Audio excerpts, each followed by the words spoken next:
Mains का हम कुछ जानकारी आप लोगों को देना चाहते हैं। 68th मेंस का की परीक्षा हमारे कैलेंडर के हिसाब से 12 मई को निर्धारित है, 12 मई से। उसमें जीएस का पेपर्स जो रहेगा, जीएस 1, जीएस 2 और ऐसे, ये मेरे मुख्य पेपर्स हुए, और क्वालिफाइंग नेचर के हैं वो हिंदी है और ऑप्शनल पेपर है जो एमसीक्यू बेस्ड है। इसमें जीएस पेपर 1 एंड पेपर 2 जो रहेगा, ये क्वेश्चंस को हम रीअरेंज करेंगे। सिलेबस सब वही है, क्वेश्चंस की संख्या भी करने की उतना ही रहेगी जितना पहले, लेकिन अभी आपने देखा होगा 67th मेंस के ऑप्शनल पेपर में हमने क्वेश्चन को रीअरेंज किया था, एक फॉर्मेट नया चेंज किया था, जिसमें कि पहला क्वेश्चन हर सेक्शन का अनिवार्य किया था, दूसरा क्वेश्चन में 2 विकल्प था, दोनों में से एक को करना था, फिर तीसरा क्वेश्चन दोनों में से एक करना। एग्जैक्टली वही पैटर्न हम GS 1 एंड GS 2 में 68th मेंस में वही इसी पैटर्न पर हम क्वेश्चन रखेंगे। सिलेबस वही है, क्वेश्चंस के पैटर्न मतलब नंबरिंग सिस्टम रीअरेंजमेंट इस तरह से रहेगा। ऐसे के बारे में ज़्यादा हम लोगों ने नहीं बतलाया था, लेकिन हम अब ऐसे के बारे में बताएंगे। हमने जानबूझ करके उस समय नहीं लोगों को बताया, क्योंकि अभी पहले लोग पीटी अपने शांति से दे दें, और जब पीटी जब वो कर लेंगे उसके बाद ऐसे की बात। ऐसे जो है वो कभी भी वो जीएस पेपर का एक्सटेंशन नहीं होगा, मतलब कि वो जीएस की जांच नहीं है। जीएस के लिए तो GS 1 एंड GS 2 है ही, जनरल स्टडीज जीएस का पेपर है ही। ऐसे जो रहेगा वो आपका राइटिंग स्किल और एनालिटिकल स्किल्स को ही देखेगा। वो आपके जीएस का फिर से परीक्षा नहीं ले रहे हैं हम ऐसे अलग है, उसको जीएस से कोई लेना देना नहीं होगा। उसमें 3 सेक्शंस रहेंगे, 300 नंबर का है वो, उसमें 3 सेक्शन रहेंगे, 100 नंबर के 3 सेक्शंस रहेंगे। हर सेक्शन में 4-4 क्वेश्चंस रहेंगे, ये उसका फॉर्मेट रहेगा, मतलब 4-4 क्वेश्चंस रहेंगे हर सेक्शन में। उसमें से एक करना है तीनों में।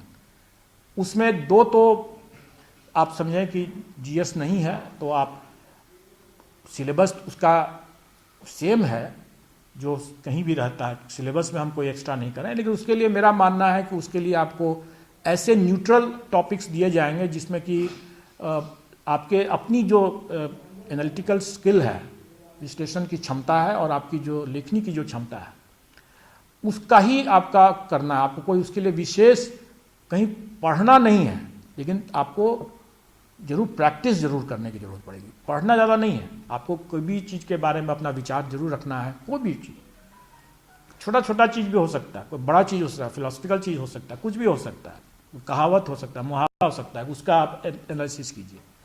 चोर की दाढ़ी में तिनका, मान लें अगर ये एक सवाल है, तो कहने का मतलब है कि इसके लिए आप कोई किताब आपको पढ़ने की जरूरत नहीं है। आप कितना आप इसको किस तरीके से आप लिखते हैं, कोई लिख सकता है उसको बहुत ह्यूमरस तरीके से लिख सकता है, कोई उसको फिलोसफिकली लिख सकता है, कोई कुछ और लिख सकता है। तो ये आपके लेखन की क्षमता और आपके विश्लेषण की क्षमता को का आकलन है। और इसमें 4-4 ऑप्शन रहेंगे हर सेक्शन में, और 100 नंबर के रहेंगे। तीसरा सेक्शन जो होगा वो थोड़ा बिहार ओरिएंटेड रहेगा, बिहार राज्य, बिहार से ओरिएंटेड होगा। उसमें कोई जरूरी नहीं है कि वो आपका, जैसे मैंने बताया कि जीएस का वो पेपर नहीं है। आपसे पूछा जा सकता है कि लिट्टी चोखा के बारे में आपको क्या कहना है, उसका मतलब कुछ भी इस तरह का चीज़ पूछा जा सकता है जो कि बिहारी लोगों को उसमें फ़ायदा होगा। और ये उद्देश्य भी है कि उनको प्राथमिकता मिले, इसलिए उसमें वो बिहार ओरिएंटेड और बिहारी संस्कृति, बिहारी कला, बिहार के बारे में मतलब कुछ ऐसी बातें होंगी, कहावत, जो जिस पर कि वो आधारित होगा। आपका जनरल नॉलेज का वो टेस्ट नहीं होगा, लेकिन आपको बिहार के बारे में, बिहार के लोग जो रहेंगे वो उसको बखूबी समझेंगे और उसी तरह से रहेगा वो। उसमें खास करके उसके जो अगर हम मान लें कि कोई, हम सिर्फ उदाहरण दे रहे हैं, ऐसा नहीं कर रहे हैं कि यही क्वेश्चन रहेगा, हम खाली उदाहरण दे रहे हैं। जैसे हम बिहार में जैसे कहावत है भोजघड़ी कोहड़ा, ठीक है, भोजघड़ी कोहड़ा। अब बिहारी जो लोग होंगे वो अच्छी तरह समझेंगे इसको, भोजघड़ी कोहड़ा का क्या मतलब होता है। इसको अगर हम नॉन बिहारी अगर कोई बाहर से अगर आते हैं तो उनको थोड़ा कठिनाई होगी इसको समझने में। अगर हम इसको, हर मेरा क्वेश्चन जो रहता है वो बाइलिंगुअल होता है, इंग्लिश में भी होता है, हिंदी में भी होता है, लेकिन ये वाला क्वेश्चन जो रहेगा वो इंग्लिश में नहीं रहेगा, रोमन लिपि हो सकता है, मतलब कि इंग्लिश का में ट्रांसलिट्रेशन हो सकता है, मतलब हम भोजगढ़ी कोहड़ा को हम BHOJ भोज घड़ी का GHARDI इसी तरह से लिख देंगे उसको, लेकिन हम चाहेंगे कि जो हमारे बारे में, बिहार के बारे में जो लोग ज़्यादा जानते हैं, जो समझते हैं, उनको प्राथमिकता मिले, और इसीलिए ये तीसरा क्वेश्चन इस तरह से रहेगा। तो ये हुआ हमारा इसका। ऑप्शनल में थोड़ा सा हम लोग जो MCQ है क्वालिफाइंग नेचर का है, इसमें हम लोग थोड़ा स्पेसिफाई कर देते हैं। इसका अभी हम लोग ने देखा कि इसको हमें 3 घंटे करने की ज़रूरत नहीं है, ऑप्शनल चूँकि ये MCQ बेस्ड है, इसलिए 2 घंटा इसके लिए पर्याप्त होगा। तो पहले हम लोगों ने शायद 3 घंटा दिया हुआ था, इसको हम घटा करके 2 घंटा करेंगे, और इसमें 100 क्वेश्चन रहेंगे, कोई नेगेटिव मार्किंग इसमें नहीं होगा। एक बार फिर से बता देना। ऑप्शनल पेपर जो 68 मेंस का रहेगा वो MCQ बेस्ड है, उसमें 2 ही घंटा हम देंगे, 3 घंटे देने की ज़रूरत नहीं है, और उसमें 100 क्वेश्चंस रहेंगे, और उसमें कोई नेगेटिव मार्किंग नहीं रहेगा। 2 घंटे का होगा।